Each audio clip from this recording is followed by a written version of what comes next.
Buenas noches, es un gran privilegio para mí estar con ustedes y poder participar con ustedes de esta conferencia. Mi oración ciertamente es que esta conferencia sea de bendición para muchas personas y aliente la devoción a Cristo y a su palabra en el poder y la bendición del Espíritu Santo. Así que gracias por la invitación, muchas gracias por el privilegio y por el gran tema de esta conferencia. Y es considerar la persona y obra del Espíritu Santo. El Espíritu Santo es de tremenda importancia y para mí como historiador es fascinante mirar hacia atrás en el último siglo y ver cómo el Espíritu Santo ha traído tanto interés en la vida de la Iglesia. Y ciertamente, cuando pensamos en la historia del siglo XX, uno de los grandes aspectos de esa historia es el surgimiento del pentecostalismo como movimiento, y ese movimiento nos ha recordado que en la historia de la Iglesia siempre enfrentamos dos peligros. Un peligro es descuidar al Espíritu Santo, y eso sucedió en varios momentos de la historia de la Iglesia. Pero también existe el peligro de enfatizar demasiado la persona y la obra del Espíritu Santo. Y temo de que de alguna manera eso haya caracterizado parte de la historia de la Iglesia en el siglo XX. Así que creo que esta conferencia es una oportunidad maravillosa para reflexionar sobre el Espíritu Santo y volver a la palabra de Dios y así estar seguros de que entendemos lo que la palabra de Dios dice sobre el Espíritu Santo. Nuevamente estoy muy agradecido de poder participar con ustedes en esta gran convención. Quiero enfocarme hoy particularmente en el tema del Espíritu Santo y Jesús, particularmente el papel del Espíritu Santo en el ministerio de Jesús. Creo que al mirar esto y al ver el tema de cómo el Espíritu Santo participa en el ministerio de Jesús, entenderemos algo más sobre Jesús, entenderemos algo más sobre el Espíritu Santo, y espero que también podamos entender mucho más sobre cómo obra el Espíritu Santo en nuestro ministerio, en nuestro servicio y en nuestras vidas. Así que ese es un gran tema y me siento muy privilegiado de abordarlo con ustedes y espero que sea de bendición. Así que cuando pensamos en el ministerio de Jesús y del Espíritu Santo, nuestras mentes se dirigen principalmente al Evangelio de Lucas. El gran autor bíblico del Evangelio de Lucas y de Hechos de los Apóstoles. Lucas es uno de los maestros bíblicos más prominentes que habla de la persona y obra del Espíritu Santo. Y nuestras mentes quizá vayan primero que todo al libro de los Hechos y al relato de Lucas del gran día de Pentecostés, cuando el Espíritu Santo vino sobre la iglesia y Pedro luego predicó explicando lo que estaba sucediendo. Y luego, en cierto sentido, todo el libro de Hechos trata sobre cómo el Espíritu Santo continúa con la iglesia después de que Jesús es llevado al cielo y cómo los apóstoles trabajan y obran en el poder del Espíritu Santo. Pero quiero centrarme más hoy en el Espíritu Santo en el Evangelio de Lucas. Lucas nos enseña mucho sobre el Espíritu Santo en su Evangelio y de hecho al principio del Evangelio cuando nos presenta a Isabel y Zacarías, a María, a Juan el Bautista, a Simeón, él comenta en el caso de cada uno de ellos, dice que fueron llenos del Espíritu Santo o que el Espíritu Santo estaba con ellos. Así que Lucas está pensando en el Espíritu, en la vida y obra de Dios desde el principio de su Evangelio, y hace lo mismo en relación a Jesús. Jesús, particularmente en su bautismo, como leemos en el capítulo 3 de Lucas, se nos dice que el Espíritu Santo descendió sobre él en forma de paloma, y eso nos plantea la pregunta, ¿necesitaba Jesús el Espíritu Santo? ¿Necesitaba Jesús el Espíritu Santo? Y la respuesta creo que probablemente es no y sí. Entonces, ¿en qué sentido podemos decir que Jesús no necesitaba el Espíritu Santo? Él no necesitaba el Espíritu Santo para ser Dios. Él es Dios desde la eternidad. Es Dios que vino en carne para habitar entre nosotros. Es Dios con nosotros. Y Jesús es divino en sí mismo y posee todos los atributos de la divinidad. Jesús sabe todo lo que puede hacer. Él no necesitaba el Espíritu para ser Dios o ejercer los atributos de Dios. Entonces, en ese sentido, Jesús no necesitaba el Espíritu Santo. Pero en otro sentido, Jesús necesitaba el Espíritu Santo, y la Escritura nos dice claramente que el Espíritu Santo viene sobre Él y que el Espíritu Santo está con Él y que el Espíritu Santo lo ayuda. Y al pensar en eso, podemos verlo en relación con la naturaleza humana de Jesús. No debemos separar su naturaleza divina de su naturaleza humana, pero la Escritura nos dice que en su naturaleza humana Jesús se desarrolló, creció, aprendió. Jesús experimentó la gama de emociones humanas. Jesús necesitaba compañía y el apoyo en su naturaleza humana. Y el Espíritu Santo fue alguien que proveyó y le proporcionó eso. Así que, ¿necesita Jesús el Espíritu Santo? Sí, en efecto, lo necesita en su naturaleza humana, en su desarrollo y en su ministerio. Y eso es lo que queremos ver mientras seguimos adelante. Y también veremos que tanto para Jesús como para nosotros, el Espíritu Santo es el ayudador. Jesús hace ese punto sobre el Espíritu Santo para nosotros en Juan 14, verso 26. Dice, les enviaré otro ayudador. Así como Jesús fue un ayudador para nosotros, también lo es el Espíritu Santo. Y como el Espíritu Santo es un ayudador para nosotros, también el Espíritu Santo lo fue para Jesús en su ministerio. Así que queremos ver las formas en que el Espíritu Santo ayuda a Jesús. Como he dicho, espero que eso también nos ayude a ver que el Espíritu Santo está con nosotros y nos anima, nos apoya en la obra que queremos hacer para el Señor. Así que ahora, cuando pensamos en Jesús siendo ayudado por el Espíritu Santo, creo que lo primero que vemos y que Lucas nos presenta de manera clara es que Jesús es ungido para su obra por el Espíritu Santo. Jesús es ungido por el Espíritu Santo para su obra. En su primer sermón en Nazaret, tal como encontramos en Lucas capítulo 4, Jesús cita la profecía de Isaías sobre sí mismo, ¿cierto? Es una cita de Isaías 61, donde Isaías había profetizado acerca de que el Mesías sería ungido por el Espíritu Santo. Y eso nos recuerda que el Espíritu Santo viene sobre el Mesías. Y el Espíritu Santo viene y lo unge para la obra que está a punto de realizar. Pero, ¿qué significa que Jesús sea ungido por el Espíritu Santo?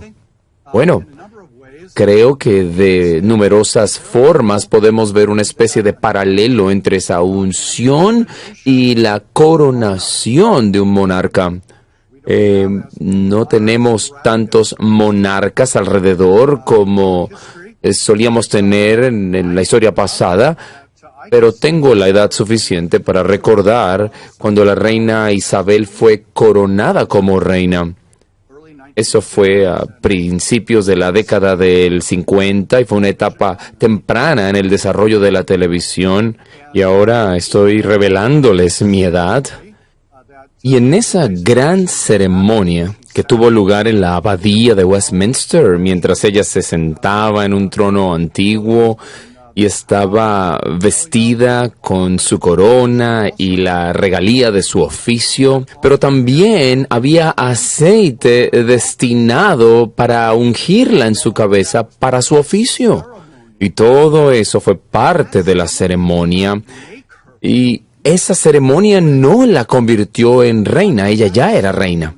Pero esa ceremonia fue un testimonio público y visible de que ella era reina. Así que fue un testimonio tanto para ella como para el mundo de que ella era reina. Y creo que deberíamos pensar en la unción y particularmente en la unción durante el bautismo de Jesús como algo muy paralelo. Jesús no es hecho Cristo a través de su unción. Sabemos que la palabra Cristo en griego significa ungido. Él no fue hecho Mesías, que es la palabra hebrea para ungido.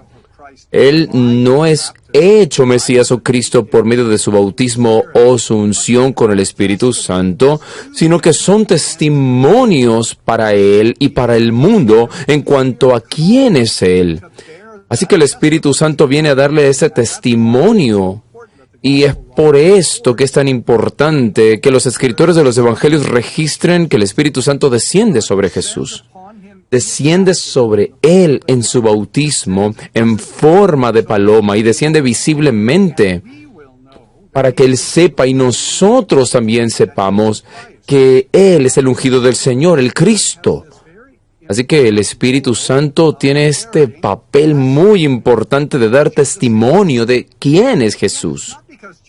Otra vez, no es porque Jesús no sepa quién es, sino debido a que Jesús, como todos nosotros en nuestra naturaleza humana, necesita apoyo, estímulo, seguridad. Necesitamos edificarnos en esa confianza que tenemos en Dios. Por supuesto, Jesús en su bautismo no solo fue ungido con el Espíritu Santo, sino que también escuchó la voz del Padre, testificando que Él era el Hijo amado, en quien el Padre estaba muy complacido. Así que Jesús está siendo motivado a través del testimonio que se le da de quién es. Y es interesante pensar en nosotros mismos. La Escritura dice, en un famoso pasaje en Romanos capítulo 8, de que el Espíritu da testimonio a nuestro espíritu de que somos los hijos de Dios. Ahora, ¿sabemos que somos hijos de Dios cuando nacemos de nuevo? Sí, pero necesitamos ese aliento, ¿cierto? Necesitamos estar seguros, ser apoyados, ser ayudados y afirmados en eso. Y es eso lo que Jesús está experimentando aquí al comienzo de su ministerio, mientras está siendo ungido con el Espíritu Santo. Pablo habla acerca de eso en términos ligeramente diferentes cuando habla de cómo somos sellados con el Espíritu en Efesios 1:13. Y esa es otra forma interesante de hablar. Porque es interesante que allí Pablo no dice que somos sellados por el Espíritu Santo, sino que dice que hemos sido sellados con el Espíritu Santo. El Espíritu Santo en sí mismo es el sello dentro de nosotros que dice que pertenecemos a Dios. En el próximo versículo, Efesios 1:14, Pablo continúa diciendo que el Espíritu Santo es la garantía de nuestra herencia. Así que Jesús es ungido, es sellado, está siendo garantizado por parte del Espíritu Santo para hacer su obra como el gran Mesías de Dios. Y ese aliento para Él debe ser un aliento para nosotros también. Es una bendición que tengamos esa certeza, ese estímulo, mientras pensamos en quién es Jesús llamado a ser. Cuando Él es ungido para servir a Dios, para cumplir los propósitos de Dios. Y una de las formas en la historia de la Iglesia que hemos resumido ese propósito de Jesús es que Él sirve a Dios como profeta, sacerdote y rey. O en el momento de la Reforma en que ese lenguaje acerca de Jesús comenzó a ser ampliamente utilizado. Jesús como profeta, sacerdote y rey. Y eso es muy útil porque nos recuerda que Jesús reúne en sí mismo y en su obra todo lo que el Antiguo Testamento esperaba. Las grandes instituciones de servicio en el Antiguo Testamento eran los profetas quienes hablaban la palabra de Dios, los sacerdotes quienes ofrecían sacrificios a Dios y los reyes quienes gobernaban al pueblo de Dios. Y todos esos oficios en el Antiguo Testamento apuntaban hacia la venida de Cristo, a la venida de Jesús como el Hijo de Dios y el ungido. Así que se nos ayudó mucho a pensar en la obra para la cual Jesús es ungido por el Espíritu, cuando pensamos en Jesús como profeta, sacerdote y rey, espero que todos estén familiarizados con un gran catecismo de la Reforma. Como saben, un catecismo es una herramienta de enseñanza de la Iglesia, una herramienta establecida a través de preguntas y respuestas para que la Iglesia pueda conocer las verdades básicas de nuestra fe. Y uno de los grandes catecismos del siglo XVI fue el Catecismo de Heidelberg, que todavía se usa en muchas iglesias reformadas. Si usted no lo conoce, yo lo insto a conseguir esa gran herramienta de enseñanza para el aprendizaje personal. Y en el Catecismo de Heidelberg, la pregunta número 31 dice, ¿por qué Jesús es llamado Cristo? ¿Qué significa el ungido? Y aquí tenemos la respuesta a esa pregunta. ¿Por qué Jesús se llama el Cristo? Tenemos una respuesta maravillosa en términos de que Jesús es profeta, sacerdote y rey. Y es porque Jesús ha sido ordenado por Dios el Padre y ha sido ungido con el Espíritu Santo para ser nuestro profeta supremo. Ahí está la palabra profeta. Nuestro profeta supremo y maestro, quien nos revela plenamente el secreto consejo y la voluntad de Dios con respecto a nuestra redención. Aquí Jesús es nuestro supremo profeta y maestro, quien viene a revelarnos la verdad de la salvación. Y en un sentido profundo, Él es el último gran profeta de Dios. Es quien habla de la plenitud de la verdad de Dios sobre la salvación. Así que cualquier afirmación de que necesitamos un profeta posterior para decirnos más sobre la salvación de Jesús es algo incorrecto. Jesús es el último gran profeta y el revelador pleno de la verdad de Dios. Y el catecismo continúa diciendo, Él es nuestro único gran sumo sacerdote, aquí vemos la palabra sacerdote, quien nos ha redimido por el único sacrificio de su cuerpo y quien continuamente intercede por nosotros ante el Padre. Y aquí están las dos grandes obras de un sacerdote por nosotros resumidas en el catecismo. Un sacerdote ofrece sacrificio y un sacerdote intercede por su pueblo.